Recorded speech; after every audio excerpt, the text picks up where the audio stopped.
반갑습니다. 보수의 품격을 담은 정치 해석 김영윤 TV입니다. 고위공직자 범죄수사처 공수처죠. 6일에 윤석열 대통령에 대한 체포영장 집행을 경찰 국가수사본부로 넘기고 수사권은 공수처 지가 그대로 유지하겠다라고 밝혔죠. 그리고 체포영장도 재청구했습니다. 이번에도 또 서부지법을 택했는데요. 화면에 한번 보시면 문다의 불법 숙박업도 서부지검으로 이첩이 된 상황. 이런 상황들만 봐도 서부지법이 좌파 우리법 연구회 소속 판사들 소굴인 것으로 추정이 됩니다. 공수처가 또 산 넘어 산이라는 게 뭐냐면요. 체포를 포기하고 경찰에 넘겼지만 경찰은 공수처의 공문에 법적 문제가 있다라면서 사실상 거부했습니다. 다급해진 이재명은 최상목 대통령 권한대행이 윤석열 대통령 체포에 협조하지 않는다고 또 탄핵을 예고했습니다. 질서 파괴, 내란 행위에 대한 책임을 물어야 하지 않을까라고 이야기를 했는데요. 아예 민주당이 국정을 파탄낼 모양입니다. 윤석열 대통령 40% 돌파한 여론조사 기관을 두고도 편향적 문형을 썼다라면서 고발한답시고 지금 설쳐되고 있죠. 이게 그 언론 장악에 나선 중국의 시진핑을 따라하는 것이 아닌가 싶습니다. 시진핑이요 기자들에게 연 90시간씩 사상 교육을 받아야 한다라고 강제로 진행하고 있고, 또 곰돌이푸가 본인을 좀 닮았다. 그래서 사람들이 곰돌이푸로 시진핑 본인을 풍자할까봐 상해 할로윈 축제도 금지하는 등, 이렇게 사회주의 국가는요 언론을 장악하고 국민들을 억압하고 있죠. 지금 이재명이 딱 그 따라쟁이 짓을 하고 있는 것이 아닌가 싶습니다. 일원이 대한민국 젊은이들이 들고 일어나는 겁니다. 지랄도 풍년이라고 좌빨들이, 그중에 이제 공수처가 되게 까불고 있죠. 왜 이렇게 까부는 것일까요? 이 오동훈의 정체는 과연 무엇일까요? 영상 시작하겠습니다. 구독과 좋아요 버튼 꼭 눌러주시고요. 끝까지 시청 부탁드리겠습니다. 큰 힘이 되고 있습니다. 공수처 존폐 기로에 서게 되지 않았나 싶습니다. 사상 초유의 현직 대통령에 대한 위법적인 체포영장 발부, 그리고 체포 시도, 헌정사에 오점을 남기는 것도 모자라서 체포영장 기한 만료 하루 남기고 경찰에 체포는 니네들이 좀 해줘 플리즈 했다가 사실상 거부당해서 온갖 쪽팔림을 당했습니다. 진짜 공수처 없애야 되는 게 아닌가 싶은데요. 진짜 이제 윤석열 대통령에 대한 체포영장 집행은 경찰이 해. 근데 수사권은 공수처가 그대로 유지할게 했다가 이제 좌우 진영에서 지금 제대로 두드려 맞고 있는데, 이 민주당에서는 뭐라고 하냐면, 야 공수처 정치적 법적인 책임을 물겠다, 윤석열 대통령 하나 체포 못하냐 라고 했고요. 이제 그러면서 공수처에 능력이 없으면 사건을 경찰로 이관하라까지도 요구했습니다. 그러니까 이 공수처 조치, 경찰의 체포영장에 대한 부분을 이제 보낸 거, 이것만 봐도 내란죄 수사 권한이 없고 또 능력도 없는 것을 스스로 증명한 꼴이 아닌가 싶습니다. 그리고 민주당의 겁박에 굴복했다라는 비판까지 받을 상황인데요. 그렇지 않고서의 영장 유효 시한 만료 아침에 경찰에 일임하겠다라고 발표를 할 수는 없을 것 같습니다. 또 공수처가요 최상목한테 경호처에 영장 집행 협조를 촉구하는 공문을 보내서 낮 12시까지 답을 달라라고 요청을 했지만, 최상목은 지금 상황에서 윤석열 대통령의 지지율이 폭발하는 상황에서 야 이거 내가 대통령 놀이 좀 오래 해보려고 했는데 컴백하는 거 아니야 이러면서 바짝 엎드렸죠. 그래서 아무 답을 안 했습니다. 그리고 그 공수처가 한다는 말이 최상목이가 이제 협조를 요청했는데 난 12시까지 답을 안 주는 상황에서 더 이상 답을 기다리기가 어려워서 경찰에 영장 집행을 일임했다라고 밝혔습니다. 대단히 쪽팔리는 상황이다라는 거죠. 경찰 입장에서도 기분이 나쁠 수가 있죠. 온갖 스포트라이트 다 받으면서 잘 해낼 것 같더니 안 되니까 이제 뒤에 뒤처리죠. 똥 닦으라는 말이니까 경찰 입장에서도 기분 더러운 상황이다 있다라는 겁니다. 자, 주목할 것은 공수처 입장입니다. 이재승 공수처 차장 기자들이 경찰이나 검찰의 사건을 재이첩할 것인가 라고 묻자 뭐라고 말했냐면요.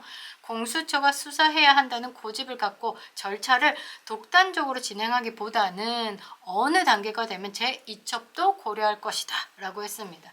그러니까 이재승 공수처 처장 입장에서는 공수처 지금 해왔던 대로 없던 조직처럼 그냥 웅변학원이나 다니고 그냥 나란 농 먹으면서 게임이나 하고 그렇게 하고 싶은데 괜히 이슈의 중심에 서가지고 이런 곤욕을 치르고 있네, 이런 느낌을 저는 받았다라는 거죠. 이 말은 맞습니다. 수사하다가 못하면 사건을 다시 넘긴다라는 의미인데 수사할 능력이 없으면 그냥 일찌감치 손을 떼야 하는 게 맞죠.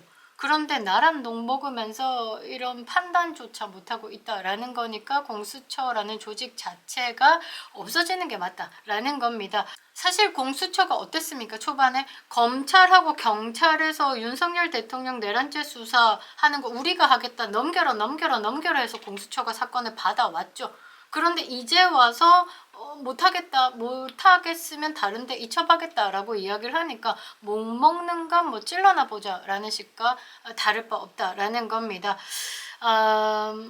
국민의힘 측에서도 지금 뭐 하는 짓이야 라고 반발을 하고 있고, 법조계에서도 불법이고 꼼수라는 비판을 받는다라는 거죠. 경찰까지도 문제를 삼고 있습니다. 자, 문재인 정부에서 민주당이 명확한 권한 조정 없이 공수처를 급조했죠. 사실 그것부터가 문제다라는 겁니다. 공수처 이제 중국을 따라했다, 공안 따라한 것 같은 느낌이었다라고 해서 공수처가 처음 생길 때 굉장히 반발을 많이 받았던 조직입니다. 그리고 오동훈 같은 경우는 수사권도 없는 내란죄 수사를 움켜쥐고 서부지법 가서 불법 영장을 발부받은 것은 더 문제다라는 거죠. 제가 생각할 땐 윤석열 대통령이 돌아오시면 이 공수처는 국민적 요구로 폐쇄가 될 것 같습니다. 그리고 오동훈이가 저렇게 무리수를 두는 건 무엇 때문일까? 약점이 잡힌 것은 아닐까라는 생각을 해봅니다. 약점이다라면 돈 아니면 여자 문제죠. 마피아들이 가족 인지를 삼고 제대로 뿌락지로 쓰잖아요. 민주당이 개가 된다라는 건 사실상 중국의 돈을 받았던지 좌빨들한테 심한 약점을 잡혀서 그것으로 이제 사회적으로 막 쓰레기통에 들어가기 일보 직전의 상황까지 몰리다 이제 뿌락지가 된 거일 수도 있겠다. 저는 그렇게 생각해 볼 수도 있는데요. 자, 공수처장 오동훈이가 어떤 인물이고 공수처장에 되었는지, 지금 왜 이렇게 무리수를 남발하는지에 대해서 보면 판단이 되실 것 같습니다. 오동훈이는요, 1969년 8월 15일 경남 산천군에서 태어났는데 일단 태어난 곳만 경남이다라는 거.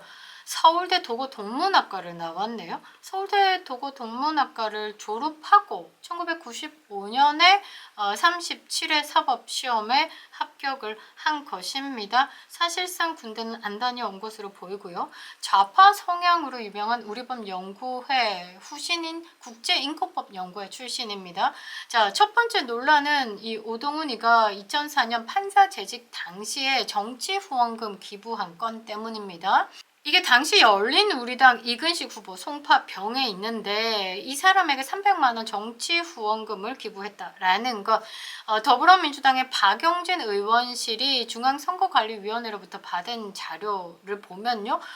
이 오동훈이가 자신의 직업을 판사가 아닌 자영업으로 허위 기재했습니다. 그리고 1998년 부산지법의 판사로 임관해가지고 2017년까지 재직했던 이력을 고려해 볼 때 명백한 허위 기재, 실수가 아니다라는 겁니다. 사실 법원 조직은요, 또 법관의 정치운동 관여를 명시적으로 금지하고 있습니다. 법제처는요, 뭐라고 하냐면 공무원이 정치적 목적을 갖고 후원금을 기부하는 것은 국가공무원법과 국가공무원 복무규정에 위반될 수 있다는 유권 해석을 내린 바 있습니다. 공무원의 정치인 후원, 이거는 사실 정치자금법 법상 제한 규정은 없지만 국가공무원법의 해석에 따라서 이제 위법의 여부가 결정될 수 있다라는 것.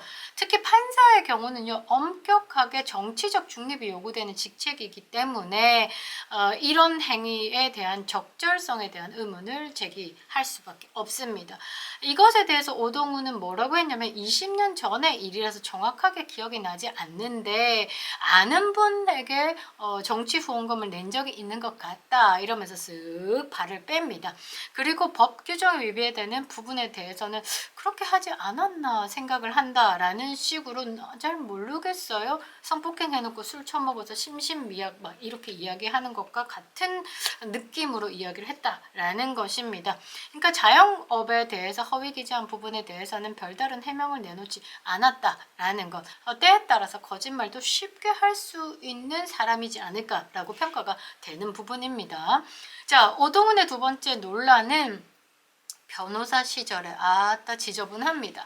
이재명하고 거의 같은 인간성을 가지지 않았나 싶습니다. 이재명 같은 경우는 살인죄를 저지른 조카를 데이트 폭력이라 이제 뭐 미화시키기도 했는데 이 사람은 좀 심하네요. 2018년에 변호사 시절에 성범죄 사건에 대한 변호인데 이 사람 굉장히 지저분합니다. 10세 안팎의 미성년자 4명을 상대로 성범죄를 저지른 피고를 변호했는데 이 사람이 의대생이라고 속이고 12살 이 12살 여자아이를 숙박업소로 유인해서 강간, 성폭행했고요. 그 다음에 2018년 3월에는 또 모바일 게임 채팅으로 만난 10살짜리 소녀를 또 유인해서 성폭행했고요. 그리고 한 달 뒤 2018년 4월, 5월 그때 또 9살, 10살 아동에게 성폭행을 시도한 혐의를 받고 있습니다. 이거는 사회 격리가 필요한 심각한 인간이고요. 미국 같은 경우는 아동 성범죄를 저지른 사람 50년, 70년, 100년 이런 건 기본이죠. 그런데 실제적으로 12살, 10살짜리 소녀를 성폭행한 인간입니다. 그런데 이 오동훈이가 변호를 하는 과정에서 뭐라고 얘기했냐면 굉장히 구역질 쏘리는데요. 간음이 아니라 피해자의 동의하에 속옷을 입은 상태에서 성기를 접촉한 것뿐이다. 간음을 위한 유인이 아니라 일시적인 장소 이동에 불과하다. 그러니까 이제 숙박업소에 간 게 간음을 하기 위해서 10살, 12살, 9살, 10살짜리 애들을 데려간 게 아니라 그냥 장소 이동에 불과하다. 아니 장소 이동 김밥집 갈 수도 있고 햄버거집 갈 수도 있는데 왜 숙박업소를 가냐라는 거죠. 이러면서 무죄를 주장했다라는 겁니다. 아이고 머리야 정말. 그러면서 일부 피해자들에 대한 증거 자료가 위법하게 수집되었다라면서 증거 배제도 시도했습니다. 이거는 2차 가해를 했다라고 봐야 되겠죠. 피해자에게 2차 가해도 한 겁니다. 그런데 이제 1심 법원에서는 건장한 성인 남성이 피고인이 집에서 상당히 떨어진 숙박업소에서 미성년자에게 성폭행을 하는 건 죄질이 불량하고 증거 수집에도 문제 없다라고 해서 징역 10년 선고했고요. 2심에서는 10살짜리 그 소녀에게 강간 시도했던 게 미수에 그쳤다고 보고 징역 7년으로 감형했습니다.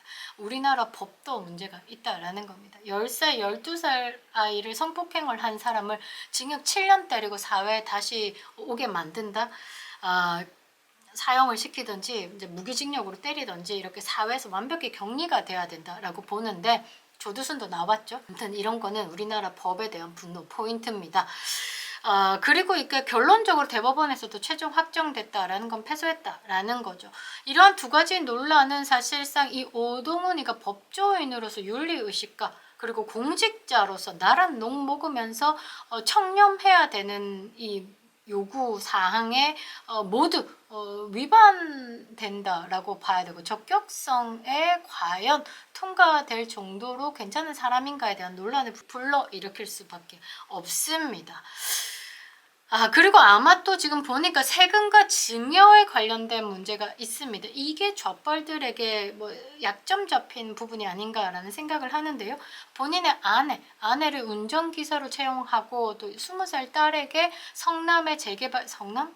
예, 성남이네요. 성남. 이재명과 연결되어 있다는 느낌이 솔솔 풍깁니다. 이 20살 딸한테 성남의 재개발 예정지를 매도하려다 걸려서 책 잡힌 적이 있네요. 절대 아니라고 주장을 했다라고 하는데 아닐 수가 없을 것 같습니다. 성남 이재명과 연관성에 대해서도 조사를 해야 되지 않을까 싶은데 너무 쉬운 게 뭐냐면 제가 조금 당황스럽네요. 오동훈이라는 인물이 어떻게 공수처장에 됐을까? 퍼뜩 떠오르는 사람 없습니까? 예, 이 오동훈이가 생각나는 건 이원석도 생각이 난다. 그러면서 한동훈까지 연결이 되는데 맞습니다. 이 오동훈이를 공수처장에 추천한 게 바로 한동훈입니다. 이러니까 약간 뭐라고 해야 되나? 퍼즐이 맞춰진다고 해야 되나? 이 오동훈을 공수처장에 추천을 한 게 공수처장 후보 추천위원회에서 한동훈이 법무부 장관 시절에 추천을 했다라고 합니다. 이 한동훈이 법무부 장관 시절이다라면 아직 윤석열 대통령에 대해서 배신을 하지 않을 때, 그러니까 한동훈이 이미 뭐 사실 오래전부터 차기 대권 주자로서의 뭔가의 권력적인 욕심을 많이 준비하고 있었다. 그러니까 윤석열 대통령을 배신할 준비를 해왔다. 이때부터 이런 생각이 들고요. 처음부터 이 오동훈이라는 사람은 한동훈 사람이지 윤석열 대통령의 사람은 아니었다라는 겁니다. 그러니까 왜 오동훈을 추천했을까를 보면 이 한동훈이 판사 때부터 좌파 성향이 있는 오동훈과 매우 끈끈했을 것이다 라고 봐야 되겠고, 박근혜 전 대통령에게 직접 30년을 구형한 한동훈과 굉장히 결이 같은 사람일 수도 있다. 그리고 오동훈, 한동훈, 이원석이 다 같은 사법연수원 27기 동기입니다. 그러니까 사법연수원 동기들끼리 똘똘 뭉쳐가지고 윤석열 대통령 권력 치고 차기로 올라와서 우리 다 같이 대한민국 판을 한번 먹어볼까? 휘저어볼까? 야, 너 법 담당해? 너 뭐 담당해? 이런 식이 아닐까 싶은데요. 오랜 시간 동안 준비 꽤나 했구나 이런 생각을 해봅니다.